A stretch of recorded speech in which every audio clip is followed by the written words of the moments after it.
Day 604 of the Ukrainian War Map, also known as the Russo-Ukrainian War. Juzzy here, and today is another update as I take a simplified and down-to-earth approach to some of the most important happenings on the ground in Ukraine. So starting off, we'll take a quick look at those Russian losses, as currently Russia sits on more than 292,000 military personnel losses, which represents an additional 1,380 in the past 24 hours.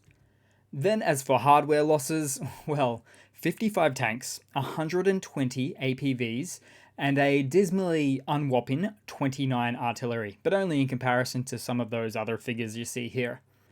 And why are these figures so high today, you might ask? Well, 3 or 4 reasons.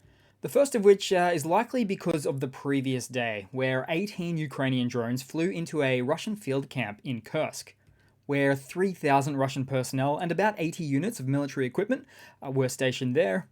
Then secondly, add to that, of course, Russia deciding to attempt an offensive operation directly into one of the most heavily fortified defensive positions in Europe. Enter Avdiivka. Then let's see, thirdly, Avdiivka again. So they are still at it. That is to say, Russia is still at it with their attempts on Avdiivka. Russia does not know what's good for them. It's not going well on that front either still. And I'll get into all of that shortly on the map again. And lastly, so the initially unverified claims come out about hundreds and hundreds of Russian tanks and APVs getting absolutely walloped in the process. Again, this was in the Donbass, in Avdiivka once more, with just too much video and photographic evidence to boot, to verify, to sort out. So there was a bit of a backlog over the past 7 days, and this is very likely also contributing to what we see on the screen today. Then we'll head across to the map today, and we'll start out in the north of the Donbass. So the Russian offensive in the Kupiansk direction, which I believe was a diversion anyway, is not only losing steam now, but is also getting actively rolled back. Specifically, in the Sinkivka area. So I'll zoom in there for that one. And sure, Russia would love to take anything up to and including Kupiansk itself, all the way up to the Oskil River, but instead they preferred the forbidden fruit of Avdiivka, and we'll go down there now as the Russian army has somehow decided to give things another go in this region. But this time with less armor, less infantry, and virtually no artillery or air support for their forces. And their latest actions of which were mostly focused once again in the northern flank, where there is a very gradual stepping down in intensity by the Russian forces with each and every follow-up engagement. Just wow. And at this point, I'm no longer merely suggesting, but flat out stating that intelligence reports from prior attacks are clearly not going up the chain of command for Russia. Or rather, the Russian MOD is receiving watered down reports with a positive spin on them, to say something perhaps like losses are minimal and land gains are notable. But of course, we all know what happens to Russian commanders who don't send a positive report back up the chain of command and instead provide negative ones. They get punished and sent to the front line to, quote, fix the problems of the front line, which they can never really do. Now, some have said that ongoing Russian losses here exemplifies Einstein's definition of insanity, which is to do the same thing over and over again, but expecting a different result. But even that expression likely doesn't fit the mold here, because the Russian MOD once again appears to be receiving rosy reports that gives them an entirely different perspective of this battlefield location, causing the Russian MOD to respond back down the chain of command, ordering their commanders to continue and to consolidate further gains. Not that they really ever existed in the first place. Now, one such telegrammer, Russian telegrammer, that's privy to the region, Sladkov, believes the only way now for Russian forces to truly advance here is with meat assaults. His words, not mine. He doesn't seem fond of the idea, but he seems to suggest that it's the only other way because, as he states, Russia doesn't have any counter-battery fire capabilities for the destruction of Ukrainian artillery fire positioned in the region. So it's a real mess for Russia here right now. But the Russian army is never really great at calling it quits, causing them to uselessly lose more resources in the process. And then let's see, so since we're in the area, Ukrainian Commander-in-Chief of the Armed Forces of Ukraine, Zelensky, visited the front lines of Avdiivka recently. And so far as Zelensky's visit is concerned, his Russian counterpart would be Chief of the General Staff, Gerasimov, or to a lesser extent, Minister of Defense, Shoigu, who basically gets swapped in and out of that role, effectively. And so I would love to see either of these two this close to the front lines of Avdiivka. Hell, even the occasional but consistent visit to anywhere in the Donbass would surely be the minimum required effort. But you really don't see much of that, if at all, with these guys. But hey, these two guys, these yes men, are collectively Putin's backup plan. Putin's fall guys. For the event of if or when the Russian public have a stark change in sentiment and need to blame someone for this failed war. So it's kind of like that line on the reality TV show The Bachelor, I think, as for now, they are safe. Then we'll head across down to the southern lines now, as Russians in the western Verbova front are getting more and more squeezed. And you can see it here. I did mention this the other day as well. So if we go back and forwards in time, we can see that they're getting pushed out of their positions there, as that Russian tumor of a position shouldn't be able to stand the heat much longer. Especially now that air support is going to be much more limited for the Russian forces in so many ways. As in terms of a bit of a summary or update from the ATACMS missile successes by the armed forces of Ukraine from a couple of days ago now. So what we've really been looking at in terms of Russian losses for Berdyansk, we'll start off with there, and I'll zoom out just to give you an idea. Here we go. So losses for the Russian forces there, aircraft included 6 damaged Mi-8 helicopters, 2 destroyed Mi-8 helicopters, 4 destroyed Ka-52 helicopters, and 2 destroyed Ka-29 variant helicopters.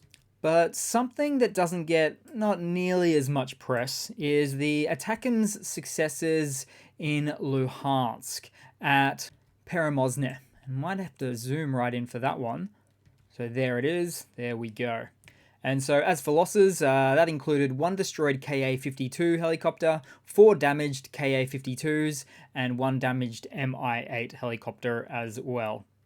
And do note, when I say destroyed for any of these, I typically mean to say completely obliterated. And when I say damaged, I also mean possibly irreparable, and certainly not ready for their next flight. And so front lines such as Verbova will start to see an immediate benefit of the opposing forces, that is to say Ukraine, due to Russia's lack of or extremely minimal air support capabilities right now because of these damaged or destroyed helicopters. And as for the rest of Russia's aircraft in occupied Ukraine, they're likely getting pushed way back even further from the front lines now to keep them as safe as possible from any future ATACMS missile threats.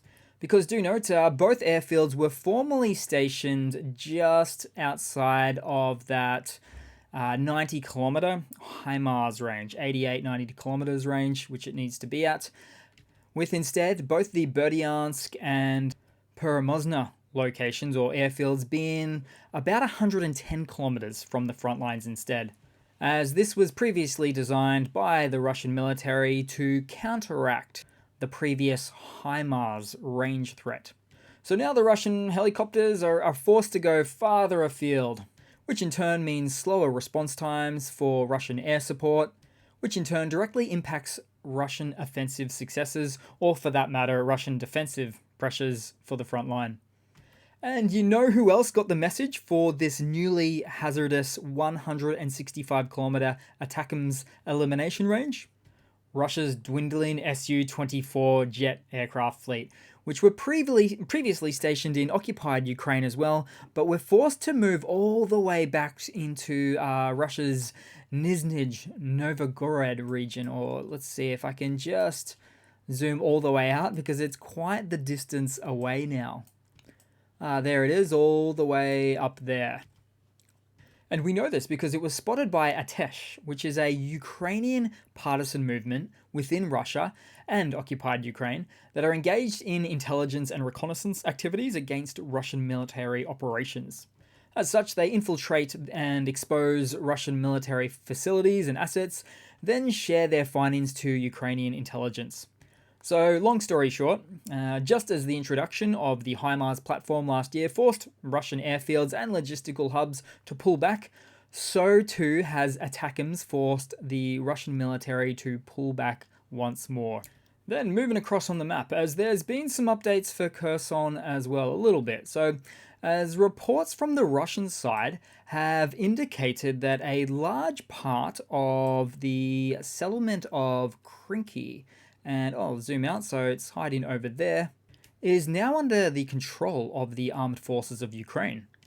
Then, also to mention, more to the southwest, the AFU has been operating in this area over the past couple of days as well, and then even within just the last few hours or so, from multiple sources that suggest that the AFU is penetrating up to 5 kilometers south of the Dnieper River, and as a result, possibly liberating the village of Poima right there. There's also fighting reported right next door, just east of Pishchenivka. And although we wait for more confirmations on these sorts of activities, the continued engagements in this region on the south of the river by the AFU certainly has some ongoing implications for the Russian army in this region. So once again, Russia may need to make a decision, or a number of decisions, with their already stretched manpower resources. Will they largely focus them in the Donbass and Zaporizhia regions, or will they siphon off some more of their dwindling manpower forces to assist in defending at this location, which is the furthest most point from the Russian mainland to support their military activities? So time will only tell. Then we'll head across to a quick bit of news for today. So this first one I find to be quite interesting, as Ukraine may have already deployed AI drones within the battlefield that no longer rely on a human operator. And the photo of this one here is called the Seika drone.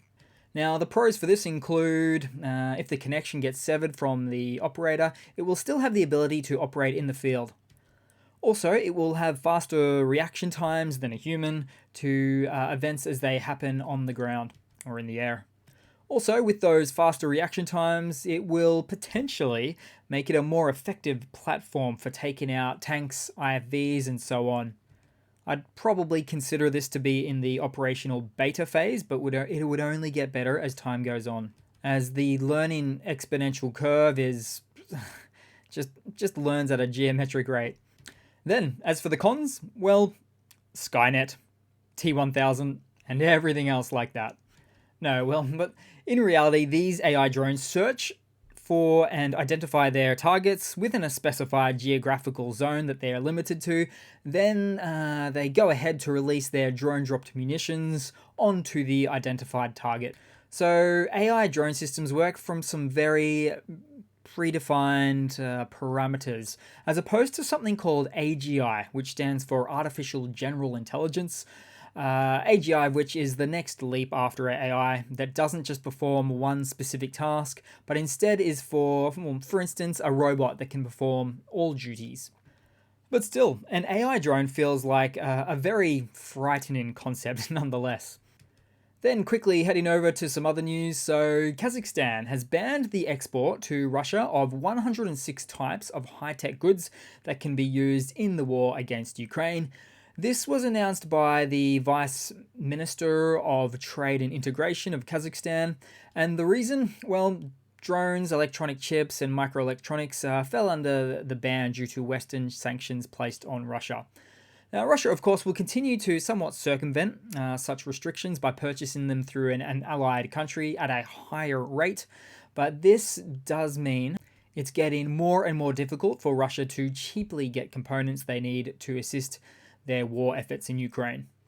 Then we'll head across to a quick funny to round it all off today, guys, so I quite like this one indeed. So, Russian President Vladimir Putin took a moment during his visit to China to comment on the recent developments of Ukraine's acquisition and in-field use of the ATACMS missiles, all in what I would consider to be a very confusing response by Putin. Firstly, Putin states that if Russia has lost, then why send the ATACMS? Now, lost is a fairly confusing term, I think, because definitely we say Russia is not winning, we even say Russia is losing, but lost, that's really past tense. So it doesn't make a lot of sense there. Then we get a Putin cup of tea reference from Putin himself, stating that Biden can visit for some pancakes and tea. Then he states, firstly, ATACMS creates an additional threat for the Russian military. Then he states, secondly, that Russia can repel these attacks, somehow conveniently forgetting all of the damaged and destroyed aircraft from the recent ATACMS strikes. Plus, for this second point of his, it's actually quite great, as he's drawing yet another red line farther out than before. Oh, and the body language on his second point. As right at the moment, Putin says that Russia can, of course, repel these attacks, you spot his tell as he scratches his chin. That's pure gold right there. And not just that, but one last thing. As his final comment on the matter was, war is war. Wow, which means someone arrest this Russian when he gets back to Russia for calling Russia's special military operation a war. He should be imprisoned, just like so many others in Russia that called the SMO a war, discrediting it, apparently. That's a true Freudian slip of the tongue right there. So that's it for today, guys. Thanks for watching once again. Please feel free to like and comment, and I do hope to see all of you guys there in the next one. Cheers.